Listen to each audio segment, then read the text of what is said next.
next speaker is Miriam Henke. Miriam is a registered psychologist in private practice, specialising in health psychology. She has assisted individuals with a range of health issues such as chronic pain, diabetes, sleep disorders, weight management, addictions, fibromyalgia and infertility, to help not only with mental health and building resilience to health challenges, but also in utilising a range of psychology-based tools to improve physical symptoms.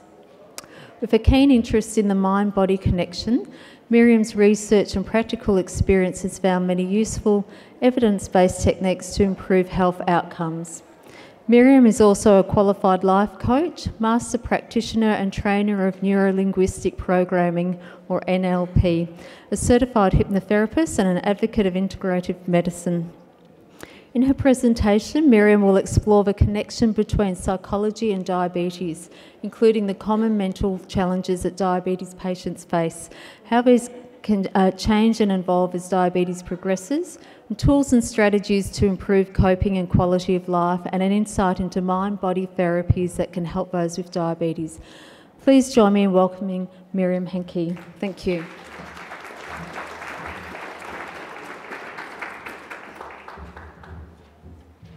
Thank you. Is everyone feeling refreshed after their morning tea? It looks like a good spread out there. It sounds like you've all had a really great morning so far. Has everyone enjoyed it? Got something out of it? Wonderful. So today we're going to have a look at the psychological side of diabetes, which is not always something that's talked about. It's not always something that's explored, but it's a really important part of it because how you're coping and going up here affects the rest of you. So it's important we talk about that today. My presentation, which is called a Prezi, it's a little bit more dynamic than a PowerPoint presentation, is going to take us through the woods of diabetes and out into the clearing. So we're going to find ourselves through the murky territory into something a little bit happier and brighter. So one of the common things that happens at the point of diagnosis is an emotional reaction. So if those of you have been through the process of diagnosis or supported someone through the process of diagnosis, you know that emotions are a big part of it.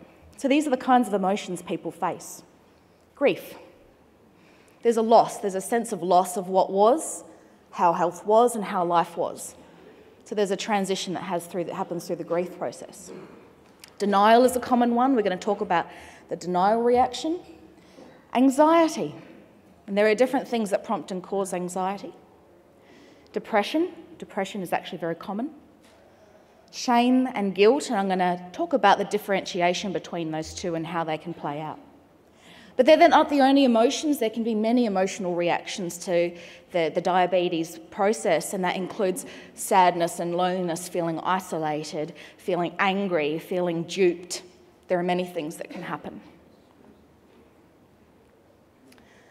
So the grief can be about the day-to-day losses, the things that are changing and things that are not the same as they were.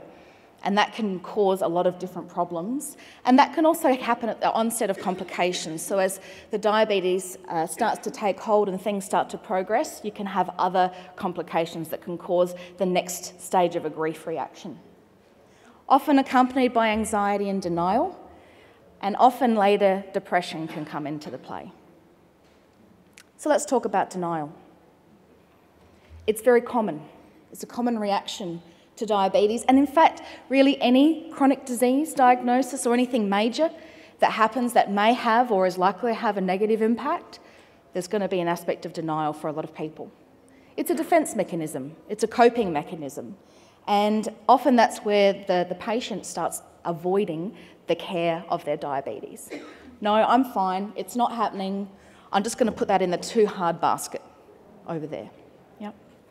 And that ends up removing them from the reality of their self-care, and that can be a big problem.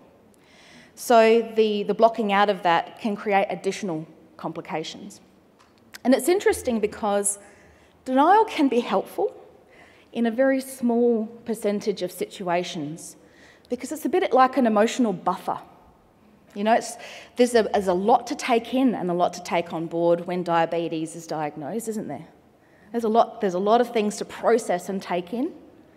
And so the denial aspect can be a way of just, all right, I'm going to put my emotional side of it to the side and just get on with this exact moment, and that's often where denial can be helpful. But I think we all know that long-term that's not a good strategy for coping, is it? So sometimes that can interfere with their ability to cope with them, help look after themselves and manage their self-care. And it's interesting because in the United States, that is and has been a huge problem, and they've needed to take some steps to help people. So they put this campaign out, started in 2010, and they really put in people's faces the reality that avoiding and denying their diabetes can be detrimental. So these are some of the examples of the way that they were bringing it to people's attention. And so that was run by a group called the Diabetes Prevention and Control Alliance.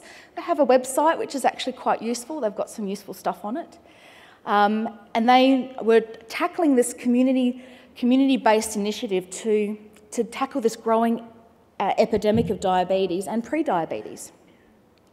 I myself am pre-diabetic, and I have to really manage that. I've got diabetes that runs through my family. And there are a lot of undiagnosed people out there, aren't there?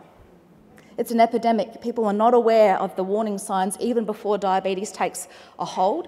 So it's important that there are many initiatives out there bringing people into the awareness of it. So let's talk about anxiety. Anxiety can be caused by many things. And it's also quite common to experience anxiety at different stages during the disease. That can be caused by an anticipation of a change of lifestyle. And usually there is a change of lifestyle. And I don't know about you, but I find changing behaviour a little bit tricky. Yeah? It's not easy.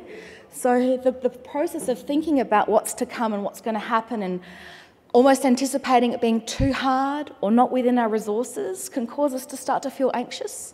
Yeah. Realising we're not immortal. You know, that one's a hard one for anyone at any stage of their life, no matter what their health situation is, to take that on board. So it's important that you're aware that that can be something that can cause anxiety. And then there's the worrying. Yeah? We worry about stuff all the time. Our finances, our family, our job, all sorts of stuff. And then we want to add on top of that the management of our diabetes. And the implication of diabetes on all those things that we were worrying about anyway. That can cause anxiety. And by the way, worrying and excessive worrying is an anxiety response. Yeah? Having a dependence on health professionals. A lot of people don't like the idea of putting their health in someone else's hands, and yet that's often a reality in this situation, isn't it? And often we don't find that very comfortable, and that can cause anxiety. Having an awareness of the long-term implications, what could happen in 5 years, 10 years, 20 years' time, that will cause anxiety, especially wondering, what if? What if this happens? How am I going to cope? What if that happens? Yeah? Fear of the future, just a general fear of what could happen. Hypoglycemia itself can cause anxiety. So just be aware of your blood sugar levels and how that might be having an impact on your mental health.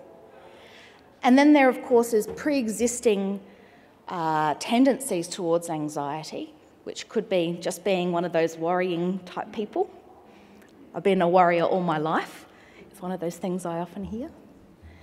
And any other pre-existing mental health challenges will also potentially exacerbate anxiety. And anxiety can be experienced in many ways. Anxiety can be experienced physically. So it can be shaking, can be flushing, can be restricted breathing, tension, it can be racing heart, palpitations. Yeah, anxiety can be a very physical thing.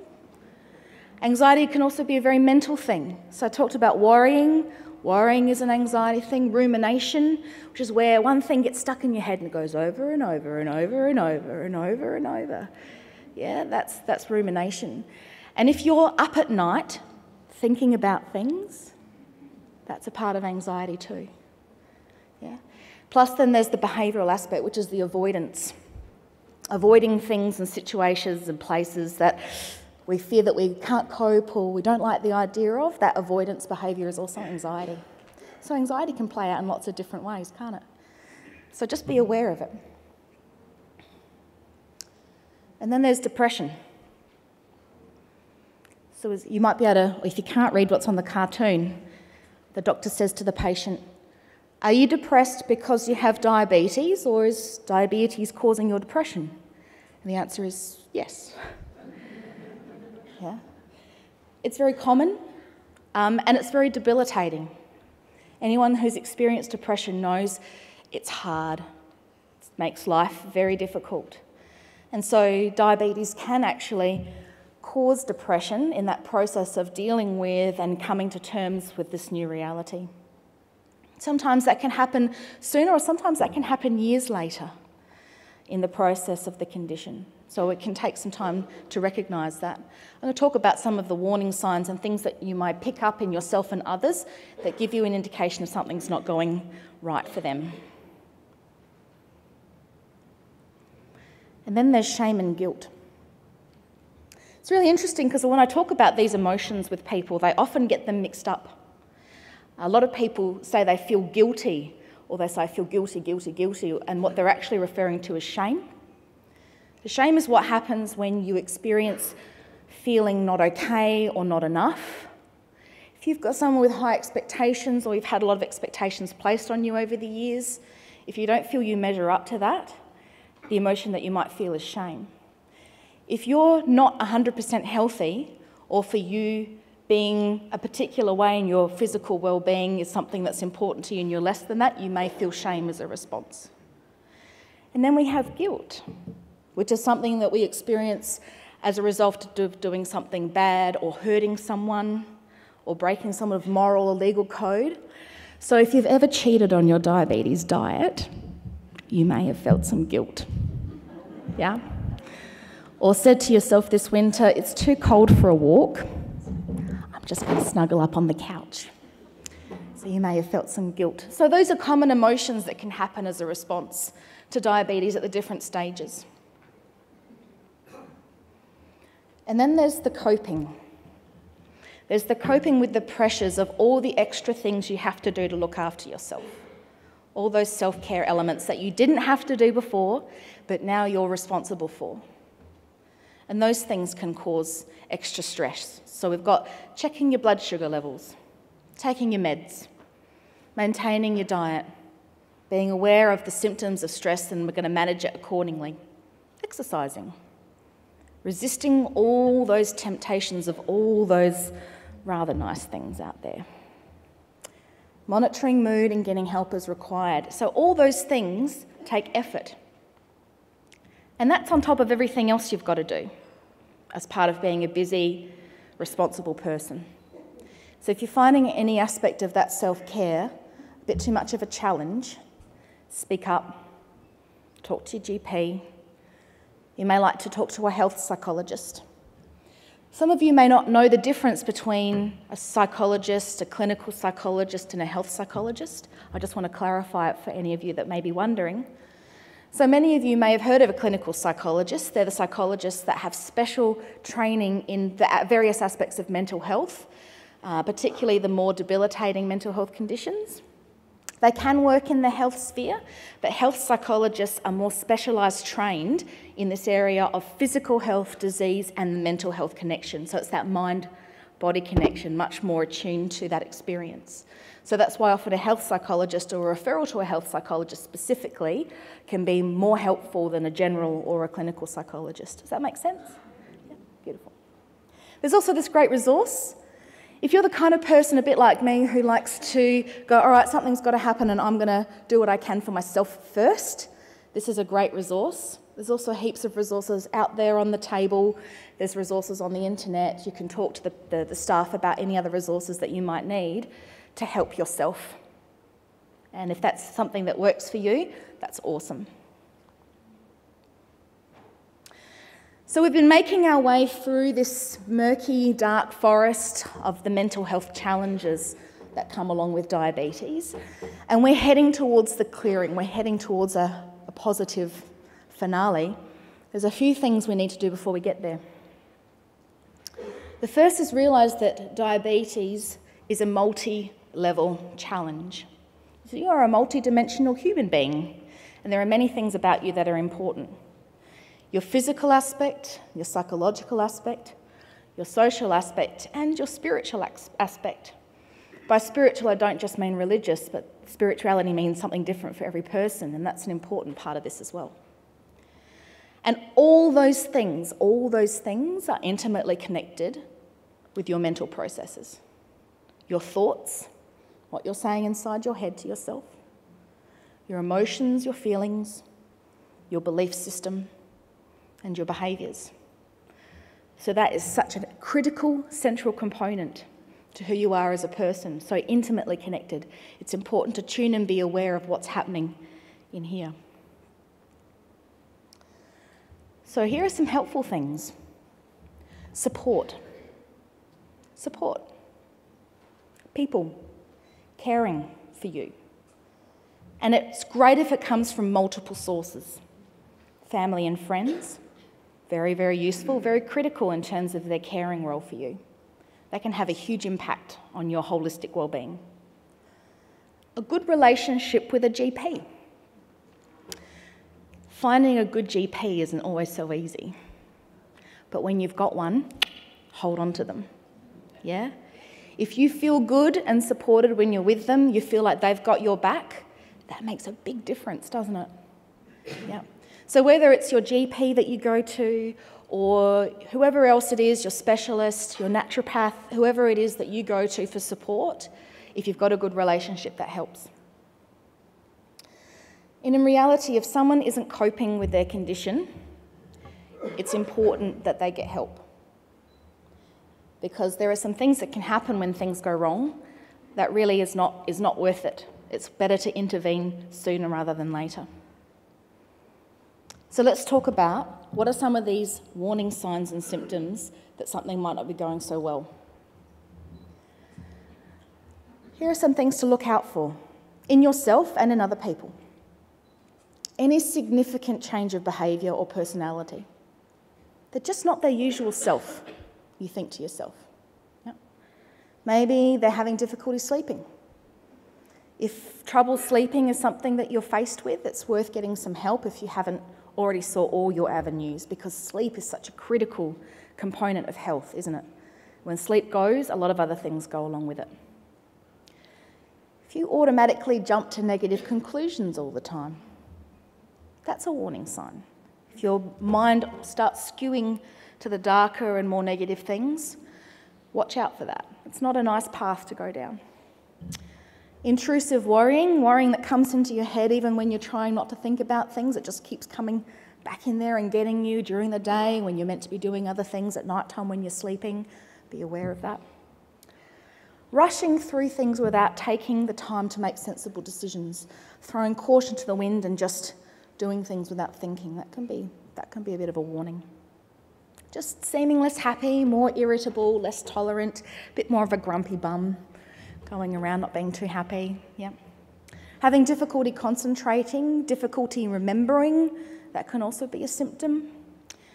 Even just a sense of real hopelessness or helplessness, feeling like giving up. And of course, at the most extreme end, suicidality. So just be aware if you or someone you know is thinking about death, that death is a great way out, or starting to actively think about taking steps towards that, do something. Yeah, speak to a professional and get some help. Low motivation and energy, feeling really lethargic and flat. I mean, that can be a part of diabetes anyway, but being aware that extra fatigue can be a sign. Losing interest in things that they're normally involved in. If they normally would go out and do certain things and get pleasure out of them and they cut back on, they're not doing it anymore. If don't find things as pleasurable as they used to, that's a warning sign. Difficulty breathing. I talked about anxiety and the difficulty with breathing. If breathing's not going so well, and that's not something attributed to asthma or some other allergy, then be aware that can be a part of it. Feeling down, thinking to themselves, what's the point? Difficulty getting out of bed. Now, I'm not a morning person, so I know it's not always so easy to get out of bed, but if you're finding it more difficult than usual, or it's taking you hours to get out of bed and it's not attributable to other sort of a physical condition, then be aware that could be a warning sign. And just not looking after yourself the way you normally would. So if you notice this in someone you care about or yourself, speak up and get help. You know, in Australian culture, we're so often, she'll be right, mate, and just toughen up and, you know, get on with it. But that's not a real healthy attitude when it comes to this stuff. So get some help if you care. And ultimately, if you have depression and diabetes, they complicate each other. So it can make it difficult to do those things that are important, like monitoring blood glucose levels and so on, and eating well. And in fact, only 1 in 3 people with diabetes who also have depression get diagnosed and help. So there's 2/3 of the diabetes diagnosed people out there who have depression who aren't getting helped. It's a lot of people. You know, mental health conditions are an epidemic, and the statistics are only showing that it's getting worse. So we've got to be aware that it's better to do something about it, get the help we need, and learn how to cope. Some helpful things that what we call protective factors that bolster and give you the best possible outcome. Accept the situation. I'll talk more about that in a minute. Work with and create the most positive, resilient, proactive mindset that you can have. Yeah, mindset makes a huge difference. Have a great working relationship with healthcare providers, strong social support, I've already talked about those things, and having a sense of control over the condition and your own health behaviours. If you feel out of control in your behaviours or out of control of your condition, that can exacerbate and make things worse. So the more control that you can feel, the better you'll feel about it. And a bit more on a spiritual level, if you feel like diabetes has given you something positive for you on your spiritual path, that can make a big difference. If you feel that that has helped you become more in tune with yourself, or has given you a greater sense of blessing and gratitude for life or something, whatever it is for you that's given you a deeper connection or a deeper meaning to your condition, it's good for you. You might want to have a think about that if you haven't already. Now, there's this concept that I want to talk about with you because it's common in not just in this diabetes setting, but across many different chronic conditions. It's often talked about in the context of chronic pain, in which I've worked in the past. And it's this concept of the old world and the new world. So the way that you were before diabetes and the way that you are now is 2 different things.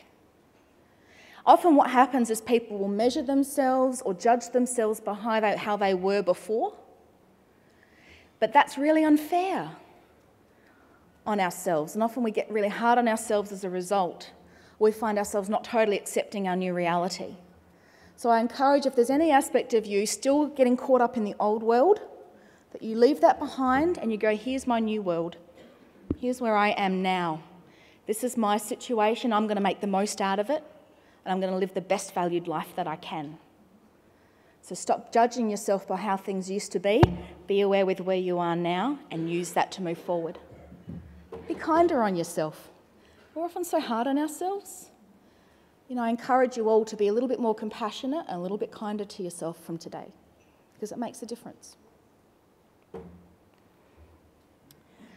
Some helpful strategies. Learn to relax. All these tools are great for everybody, no matter whether you're with diabetes or not. The relaxation response, what it's called, the relaxation response reverses the damage and effect of disease. The research coming out at the moment is absolutely amazing. So if you engage in some sort of positive relaxation exercise every day, you'll get some great benefits. And I'm not just talking about kicking back on the couch, something that really deliberately relaxes your whole body and mind. Meditation, mindfulness, they're getting huge results for people. I certainly recommend, if you haven't explored it, give it a try. Start small and work up.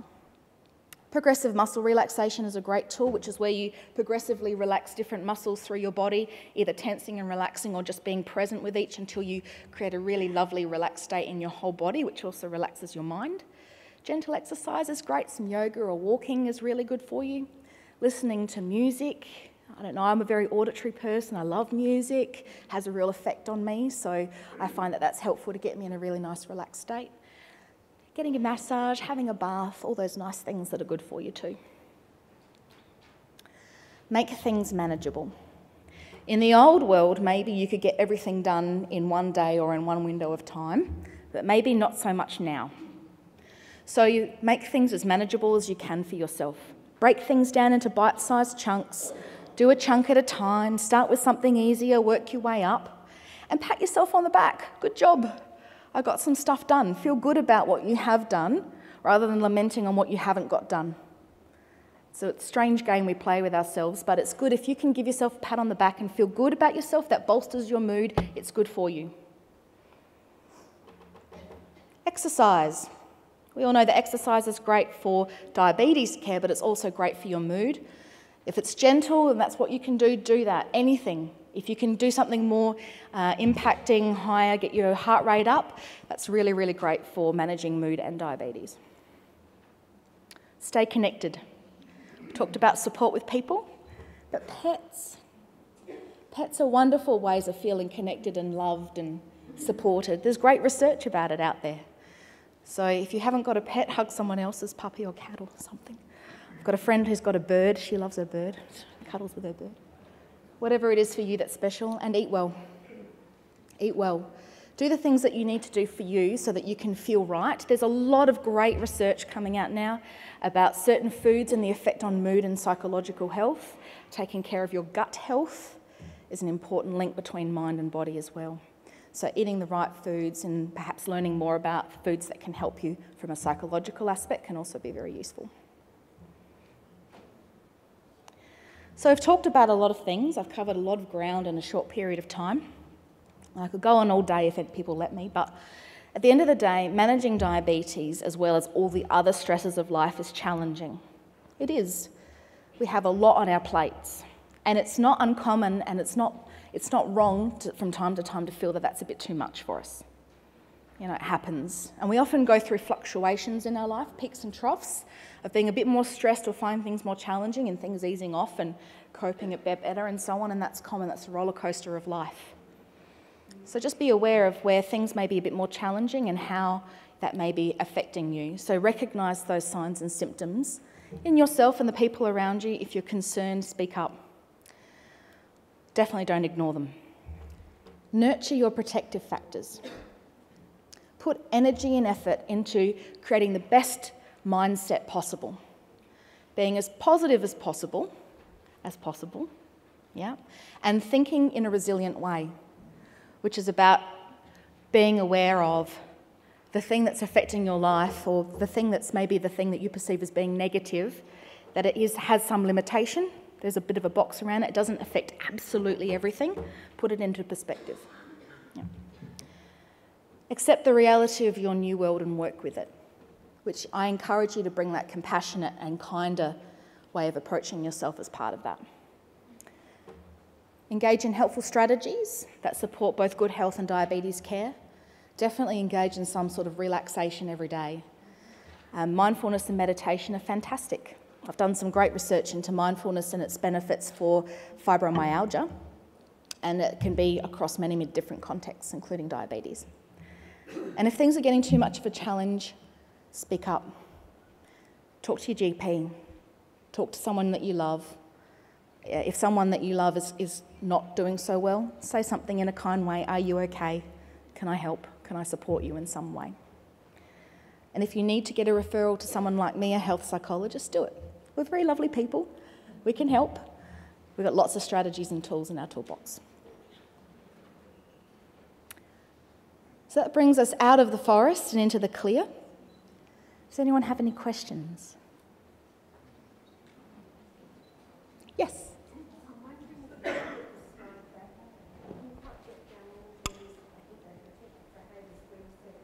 Situation. Build positive, proactive mindset and resilience. All those protective factors. Yes, I will in a sec. I have a sign-up sheet. If you'd like a copy of the whole presentation, I'm happy to email it to you. I've got some sign-up sheets on the diabetes table out there if you'd like to write your email address, but I'll pop that back for you. Are there any other questions? Yes?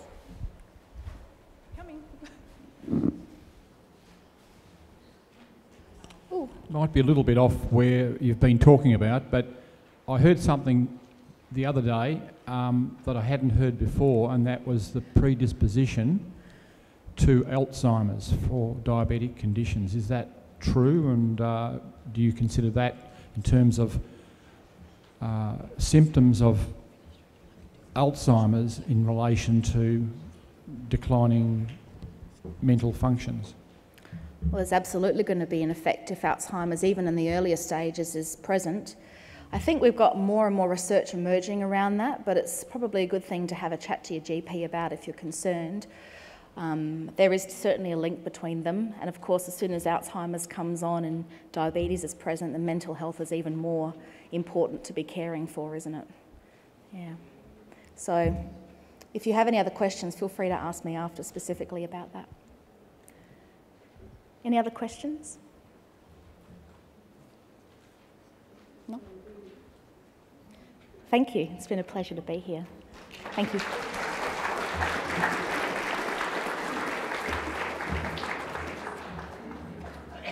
Thanks, Miriam. That was wonderful.